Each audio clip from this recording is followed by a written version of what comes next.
Okay, so this video is intended to help you with lesson 3.1, example 2, parts B, C, D, E, and F. So question B says, which form is best for finding the zeros of F, and what are the zeros of F? So when I look at each of these expressions, I notice that expression 1 is all factored out. And if you remember from Math 3, the factors will tell you what your zeros or your x-intercepts are. So if you have a factor of x minus 1, that tells you that you have a 0 or an x-intercept at x equals 1. If you have a factor of x minus 6, then that's telling you that you have a 0 or an x-intercept at x equals 6. This one is telling us that we have a 0 or an x-intercept at x equals 7. So I would use expression 1 to help me find the zeros, and those zeros would be at x equals 1, 6, and 7. Question C says, which form is best for finding f of negative 3, and what is f of negative 3? So I'm thinking about taking x equals negative 3 and plugging it in for all the x's that I see in the function. So if I have to do that in expression 1, I could do that, and I could calculate each of these values and then multiply them together. That's not a problem. I could do something similar here, and I could do something similar here. It's just that your numbers are going to start to get large and messy. But if you look at expression 4 has some factors in there that have x plus 3. Now you'll notice that the plus 3 is opposite or negative of the sign that we're trying to find. We're trying to find x equals negative 3. So if we plugged in negative 3 for each of these x's, you'll notice that the negative 3 and the positive 3 together, that would give this term 0. So you'd get a 0 here. You'd get a 0 here. 0 squared is still 0. Times it by negative 23, you're still getting 0. And you'd get a 0 here. So you'd get negative 360 plus 0 minus 0 plus 0. So I would use expression 4 to help me find f of negative 3. And in expression 4, when we find f of negative 3, it's going to be negative 360, just this constant term at the front. Question D says, which form is best for deciding how f of x behaves if x is a large positive number? So a large positive number and a large negative number. So if you are confused about end behavior from polynomials, I would encourage you to watch the end behavior video that I gave you a link to at the start of this lesson. And in that end behavior video, it talks about what the edges of our graph, not necessarily the center, but what the edges of our graph would look like. So in this situation, we have a cubic function. It's got a positive leading coefficient of 1 and an odd power.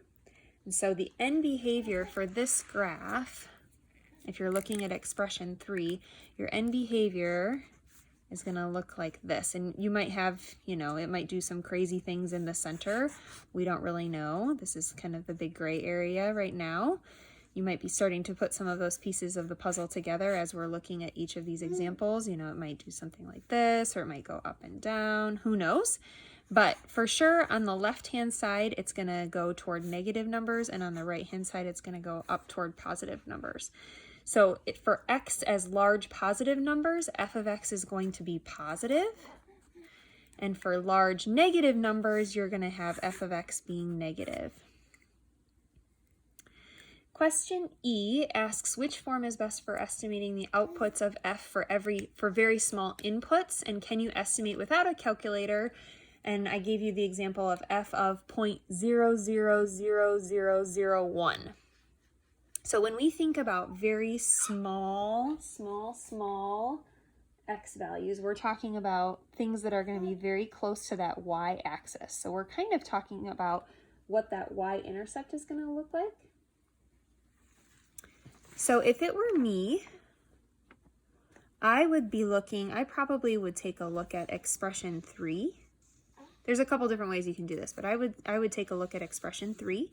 And I would say if I take something that's really, really, really close to 0, then that number cubed is also going to be close to 0. Same thing is going to happen here. So if x squared, or if x is very close to 0, then x squared is going to be close to 0. If x is close to 0, then 55x is also going to be close to 0.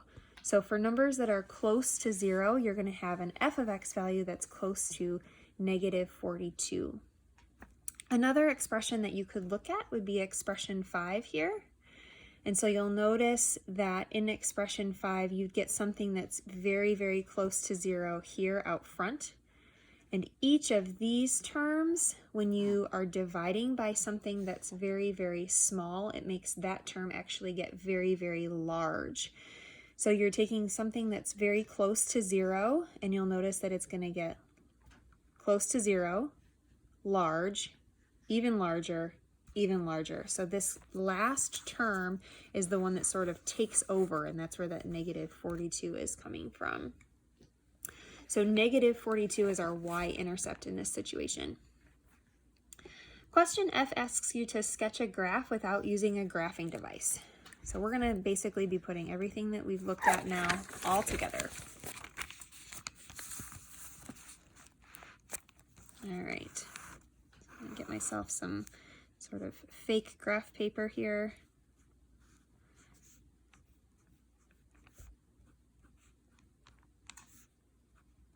And I might have to do some scaling.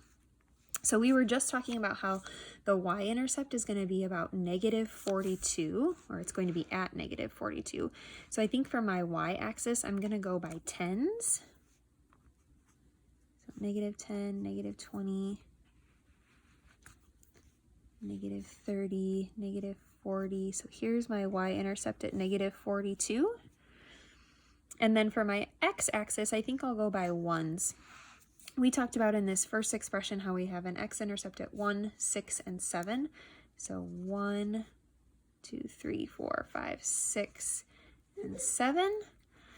We also talked about the end behavior of this graph in that it's going to reach positive values on the right and negative values on the left. So from this x-intercept, we are going to have negative x values, and we also need to cross through that y-intercept. So it'll look something like that. Each of those x-intercepts has multiplicity 1. In other words, each of these factors does not have a power on it, or the power is 1 in each of those situations. So the multiplicity is odd, meaning that it's going to cross through the x-intercept at each of those locations. It will not bounce and return in the same direction. That would be an even multiplicity if it did something like that. But this is odd, so it's going to cross through, cross through, cross through. Now this part up here and this part down here, you might ask yourself, how do I know how high or how low it goes? But we don't actually know that unless we're going to plug in some x values. So this is as good as our sketch can get for right now.